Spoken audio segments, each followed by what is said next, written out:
we got to hang out longer, and I just fell madly in love with your dad and he with me, and in one fell swoop, she leaves her boyfriend of 5 years and moves to Canada in 3 weeks.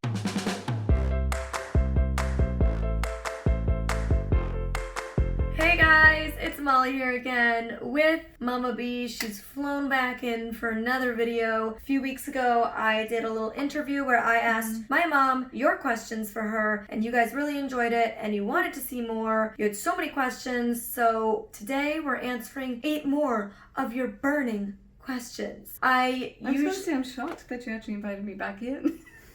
Me too. I'm like, okay, let me throw on an outfit, a bit of lipstick, and I'm here.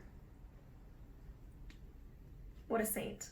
I will try my best not to interrupt you today, but I will say sometimes I feel the need because you don't give context. Oh, yeah. So then I feel like I need to give the context as to what you're talking about. And I feel like I need to put in every detail. Is that it? No, you put in like a lot of detail that isn't necessary, and then you leave out ones that are. Oh, that's not good. I watched my video last time. I thought I did pretty well. Like, remember I was like, oh, I'm on. She loved herself. Oh, I was like, oh. No, you did do great. I just know your tendencies. Oh, yes. That's okay, Molly. You've been training me. I'm getting better, aren't I? You're so much better than you used to be. Oh, it used to be brutal. That's why I didn't appear for years. We'd do like documentaries or like interviews and... Oops. Wasn't good. She used to have this thing where every time a camera was rolling, she'd be like, okay, so... Would she get like really bouncy and like her voice would change and she'd become like a camera self? A character. Do you remember? You'd become like a character, like you were acting even when we were filming like a documentary. Well, that's what I thought I was to do, you know. I wasn't comfortable with myself the way I am now. Molly's put me through so much at this point that I'm like, I'm bare naked emotionally. This is just me. This is what you get. Right? I'm glad you clarified for the blind viewers that you're simply bare naked emotionally. As I was saying, I was like, hold on a sec. I have clothes on, it's okay. To my blind viewers, she is clothed, okay? It's not this kind of channel. Oh, so funny. Okay, so over on my Patreon, I asked for my killer bees to submit questions, and so we have 8 questions here. I have them on my phone. Look at this fun case. Ooh, the unicorn glitter. Okay, anyways, so, are you ready, Mom? I'm ready. What do you think would have been the difference between raising me in Canada versus raising me in Ireland? Okay, well, I think it's very tricky for me to say. I mean, there are big differences between Ireland and a big landmass like Canada or the United States, in that, you know, there's possibly around 4 million living in Ireland. So access to opportunity, I think, would have been limited. Ireland's a wonderful place, but I think, you know, there wouldn't have been the same amount of, you know, if for instance you're speaking, places to speak at, you know, and businesses, you know, big businesses. Well, even like getting a guide dog. I wouldn't have been able to get a guide dog at 13. No, you wouldn't, yes. I believe it's later, and correct me, because again, I don't know what's going on in Ireland right now. And it could be that they're doing them younger, but I would imagine it was probably very much like that one school in Canada where it was 16. Yeah, most are 16, if not 18, depends. Yeah, but we were lucky that there was the one school in Canada where you could get your dog younger. Yeah. But I mean, then pros would have been like having more family to help out. Yes, there would have been more family, which would have been great. There's one thing I did note, and it was you that found this information. I think you were doing a project at school on bullying, and Canada was actually very highly rated as not good for bullying. You know, there was a lot of bullying going on at the time, and probably still is. I'm not sure of the facts now, but in Ireland it was very, very low. Bullying was very low in school. So in that area you might have been much better off growing up, you know, kind of more supportive community. But then again, like, Canada was great for so many things. It's just the pros and cons. Yeah, I feel like it's just whatever. Yeah, there's gonna be good things and bad things in both. Yeah. Okay, the next question is, what is the best lesson I ever taught you? I think to be fearless. You know, I think I'm quite fearless, but you're way more fearless. So I think to be fearless, I think to be able to take on many projects and be able to manage them all. I guess, like, one of the things we learned along the way was to use things like hate, you know, what's called hate on the internet, as fuel to fire us up, you know. So when hate would come in, we got really good at kind of going, okay, now how do we take that negativity and turn it into something positive? And I just got to really enjoy that, you know. I just found it was a great way of coping with hate. What do you think of that? Sure. I thought that was really great. Yeah, I mean, I talk about that all the time when I do bullying talks, you know. Oh yeah, but for me, you know, I mean, I'm just saying, what did I learn? I could have learned nothing. I learned that. Maybe I took it from whatever. It's probably in my head. It's probably from Because when all you the see times me I've heard you speak. speaking. Oh my gosh, you brainwashed me. You brainwashed me. All right, next question is, what advice do you have for building a healthy mother-daughter relationship? I feel like everybody always wants to hear that we fight. We never fight. We just don't fight. I mean, there's no time, number one, but we are very compatible. I think our differences make us compatible and our similarities make us compatible. And I was the same with my mom. Like, I got on super well with her. So I guess I just expected that I would have the same with you. Mm-hmm. And I just gave in to you all the time. Like, whatever you wanted, I gave you. So it was easy. That's not true. You're making it sound like I was spoiled. No, That is absolutely not correct. I was joking. No, okay, so lots of coffee and teas. Lots of time, and just, you know, just finding out what the child, your daughter, likes to do, and just kind of going along and doing that with them, I guess. Well, I think you were also just not judgmental. Yes, not judgmental. Like, when you come up with major projects, I kind of go, yes, okay. Or if I made mistakes. Yes. You know, like, you let me come to you with mistakes. Yes. You know? So, do you remember I used to always say to you, the most important thing you can do in life is make mistakes? Mm-hmm. That's how you grow. That's how you learn. So if you're making no mistakes and you're going through life really easy, then you're not actually learning as much, but the mistakes are where you learn.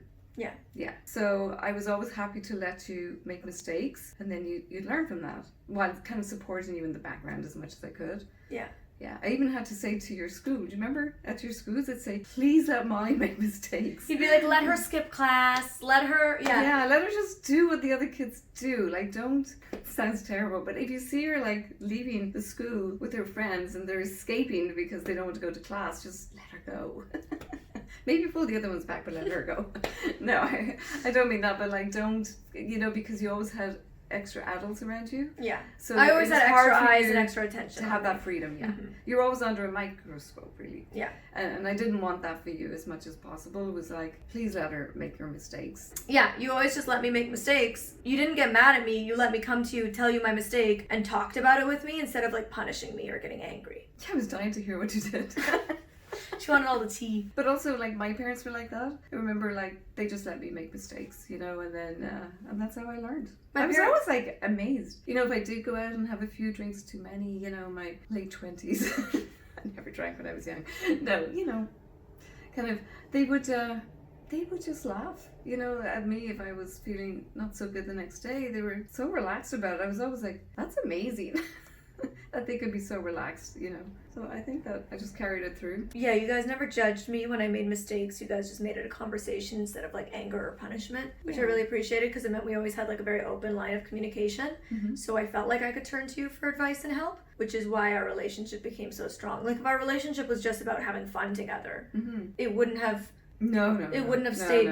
You know, stayed through all of the hard things we've been through. Yes, together. no. They want to hear more about your love story. How did you meet Dad? And how did it all go down? Right. Well, it was a big surprise because it was in Ireland and he was on vacation. And so I was on vacation and we met. Wait, no. You're skipping things. You had a boyfriend. Oh, yeah. Do you want all that? Yeah, we want all the juicy details. You had a boyfriend. Dad was just simply stopping off on his way to Greece. Oh, yes. There's a whole... Yeah, you may have to help me. I think I probably did need a bit of caffeine or something today. I was up at 5. I'm up at 5 with lavender. Every day. So I go to bed at 9:30, but it's still not enough. So by this time, I've had a whole day. So I was dating someone for 5 years in Ireland. Super nice guy, top guy, amazing. Just not nice enough. No, he was absolutely lovely, and I loved him dearly. We had great times together, and he had just finished university. He had gone back for 4 years to university, and you know he wasn't really quite ready for marriage, and I was 26. So, you know, he said maybe another 4 years. And I was kind of, oh, goodness, that's like... God, 30. To be together for 9 years before you get engaged. It's been 9 years. Wow. So we had that conversation. Like, in those days. Oh, I was like, on that the would be like a long time. I was on the shelf at this point. Like, I was already on the shelf. My mom, and we never discussed marriage. Like, I never, like, brought it up. But my mom was kind of poking me in the background going, you know, time's ticking on. Like, you're 26 now. You know, you might want to have a bit of a conversation. Anyway, he was very honest. He said 4 more years. So I was like, okay, I'm out of here. I'm not going right now, but I'm out of here pretty soon. So, yeah, it was unfortunate. He just got a job. He just finished university, say, on the Friday, or that week. And on the Friday, he got a great job and a beautiful car. And then we took off for the weekend. And he had to go back for his job. But on the drive there, he did say, you know, I just have this feeling you're going to meet somebody else. And I was like, well, I mean, I don't know, but, you know, maybe. I have no idea. And then, yeah, we go on vacation, and yes, I met this Canadian, and he had to go back, my previous boyfriend, to work. So he left, and I stayed on and got on very well with your dad, you know, and not just a Canadian. And the funny thing was, we have both wanted to go to Canada with the previous boyfriend. I didn't want to go to Canada, he wanted to go to Canada, so I filled out the paperwork with him, and lo and behold, I got the visa, but he didn't manage to get it at that time. So my mom was really happy when her boyfriend didn't get the visa, because she didn't want to go. So she was like, great, we don't have to go to Canada. Yes. He didn't get his visa, we don't have to go to Canada. Yeah. So I'm done. I was actually jumping around. This was only about a month before I met the Canadian. So I'm jumping around with my visa, with my parents going, I've got it, but like I don't have to go, you know. So I was really, really happy about that. And then lo and behold, I meet a Canadian. And previous to that, within that month, I gone to see all the people at work that I was working with were going to see this intuitive. Is that what we call it? Psychic. So I got to see the psychic. And she was like predicting me leaving Ireland on a plane, never returning, and she had names and everything of people that I would meet when I had left on this plane. She literally said the name of my dad's mom and his middle names. Yeah, it was extraordinary. It was very, very extraordinary. So I was kind of putting that to the back of my mind, because I was like, no, I don't want any of this. And the only thing she said wrong, because she said everything was right, and the only thing she said wrong was that I'd only have 1 child. But I just like to think it's just because she couldn't see me. There we go. Yeah, so didn't I meet a Canadian? And I had a visa. It was extraordinary. And he was just there for the weekend, stopping off because his family is Irish. So he was stopping in Ireland to visit family before he headed off to Greece. He cancels it. Oh, my mom invites him back, because my mom's there too on this vacation. My mom invites him back to Dublin. We were in the countryside. And I was like, wow, she must really like this guy. She was like, this one might marry her.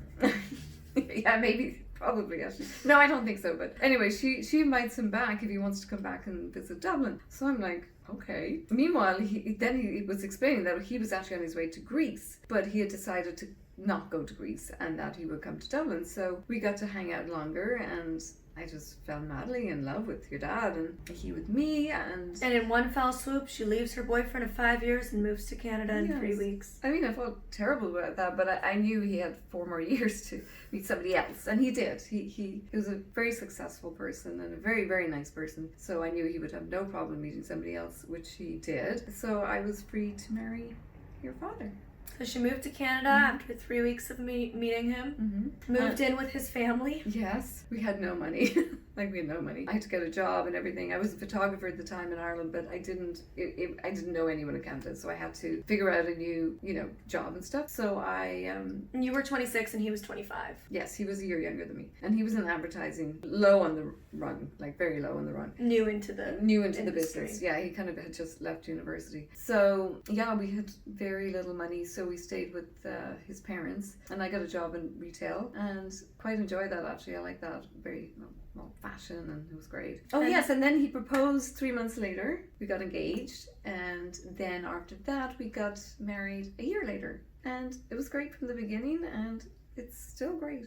Really great. He's a wonderful man. He allows me to be here with Molly. Not allows. He's the one who actually pushes. Oh yes, he pushes me to be here. Yeah, let's be honest about that. I tried going back. I packed up everything, every single item I had. I went back, and he was like, "What are you doing here?" And I'm like, "You need me." And he was like, "Molly needs you more." And I'm like, "Are you sure?" And he was like, "Yes." And I said, "Well then, it's up to Molly, because she may want to, break away on her own, and she has said that, so we should let her try that, and then if she needs me, I'll go back." That didn't last long because you got sick. I got really sick. But yeah, so basically the way their relationship has been working up until COVID was that my dad would come spend 10 days here in Los Angeles every 6 weeks. So we would see him for 10 days every 6 weeks and then FaceTime every single day. And then what we're going to do moving forward is he will spend 2 weeks of every month here. So yeah, and of course all this working from home works in his favor. Yeah. And he's doing great working from home, so it's perfect. And he's wonderful at barbecuing. Oh my god, he's so good at barbecuing, isn't he, Molly? Yeah.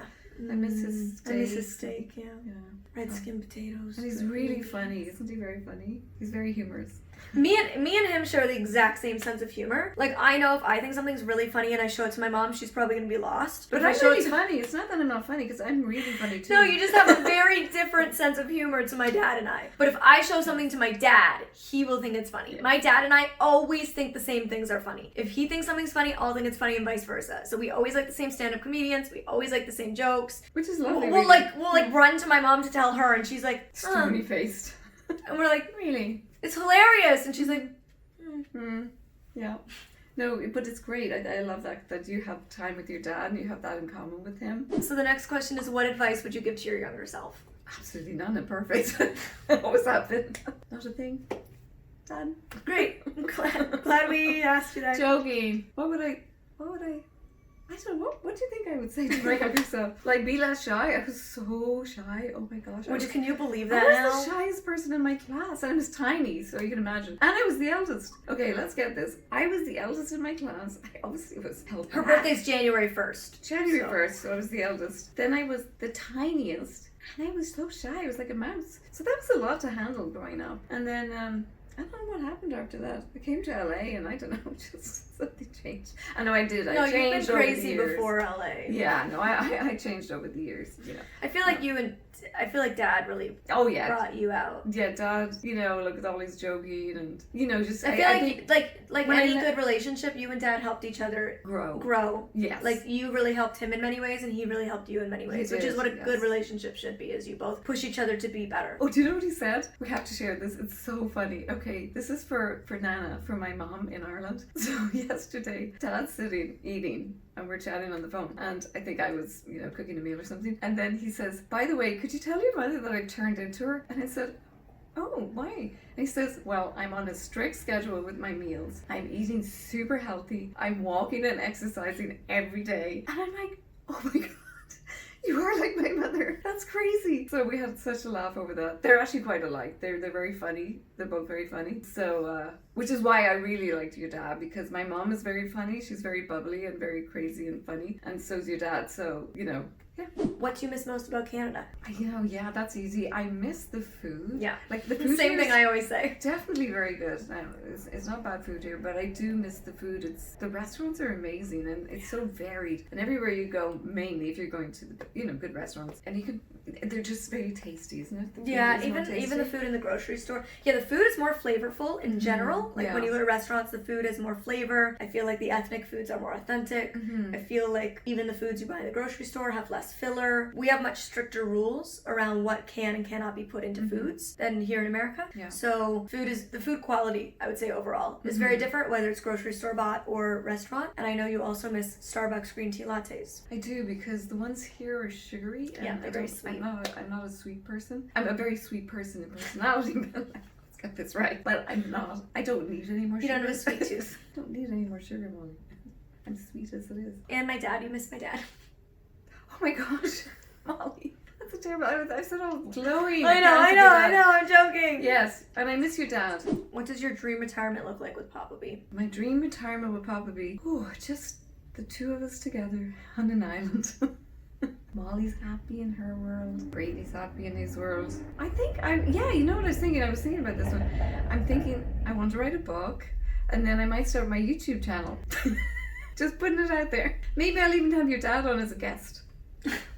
That way, and I don't want to travel. Now he wants to travel because I've traveled so much with Molly. I never want to get on another plane. If I can avoid it, I will. But I don't want to travel. Yeah, I feel. I want to do lots of yoga with Dad and eat like super healthy. Yeah, and just be happy. Listen to good music.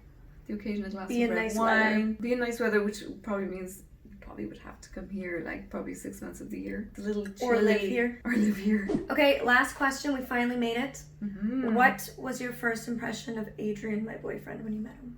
Oh, right away, I just got this fantastic warm energy from him. Just very, very polite. You know, very sweet. He was just so nice. You know, walking in the door, and then you know, over the weeks, I'd see him chatting with our family, you know, when we have our little gets together on the portal. Or for context, this is where I'm gonna bump in and give context. Yes. Every single weekend, at least 2 days, so Friday, Saturday, Sunday, at least 2 of those 3 days, we'll have a full family call over Facebook Messenger. So my brother and his girlfriend in England will hop on, my dad in Toronto will hop on, and then my mom, Adrian, and I here in LA will hop on. It's great fun, and I just felt, you know, Adrian was well able to chat with them, and you know, I know their personalities. I feel that if Adrian and Molly and, you know, her brother and his girlfriend were together, they'd have a really great time, like great conversation, fun. And the same if he was with our extended family, like myself and Molly's dad, that would really still You're be not great extended fun. family. Okay, caffeine. Lavender. You're my immediate family. Oh, Molly. Okay, and thankfully, what'll I do ever without you to support me? You also really liked his shoes. I know that was like the first thing you complimented when we walked in the door. Loved his shoes. Yeah. Do you want me to tell the story about why I loved his shoes? Yes. Okay, so our good friend Bo, who's Molly's makeup artist, kept joking with Molly saying, look, watch out. You have to find out what their shoes are like. Like, check their shoes. If their shoes are really nice shoes, you know, kept well, then that's a good sign. So I found myself over the weeks going, oh, those are really nice shoes, Adrian. Oh, I like your shoes. And then one day he walked in and he had these beautiful black shoes and they were polished. And I went, wow, his shoes are polished, like they look so good. And then it struck me after weeks, Mo's voice came in saying, look at their shoes. So I was like, Molly, his shoes are great. And I remember telling my mom in Ireland, yeah, Ollie's shoes are so nice. It's so funny. I have a friend in Toronto named Samantha, and she's really into fashion, and her big thing is always looking at guys' shoes. Like, we'll be, like, out at a bar or something, and she'll literally, like, one time she, like, said to the waiter, she was like, okay, that guy at the table over there, can you, like, scope his shoes out for me and come back and let me know if he has good shoes on? Like, she's, like, her thing is, like, if a guy doesn't have good shoes, it's a no. So it really, I guess, is a thing. Yeah. Ladies, look at the shoes. Yeah. Guys, you know, check your shoes out. So then I was like, I guess this is the one. He has got good the best shoes. And he's super sweet. He has that Latin warmth. And he's hardworking. He's very warm, very hardworking. Okay, anyways, we've made it to the end. Yeah, sorry guys, I know I was a little bit off in the beginning. I think I improved slightly as time went on. You were great the whole time, Mom. They all love you. Honestly, they'll all be way more harsh on me in the comments than on you, so. Oh, that's so nice. Because I am 60. You get the pass. I get the pass. I'm the one everyone's critical to. Oh, they love you. They're so nice. I wish you saw all the lovely comments. They're nice 90%. They are, yeah. Super nice. We get 90% nice, which I feel like I'm lucky. When you put yourself on the internet, I feel like, you know. Yeah, you gotta expect you're bound to get 10% mean, so. Yeah. Here I am. Anyways, I hope you guys enjoyed this video, and let me know if you want to see any more videos with my mom, outside of just me asking her your questions. If there's like... If there's anything specific you want to see us do together, let me know. Click up here for the last interview that I did with my mom, and click up here for another recent video that I posted. Okay, bye.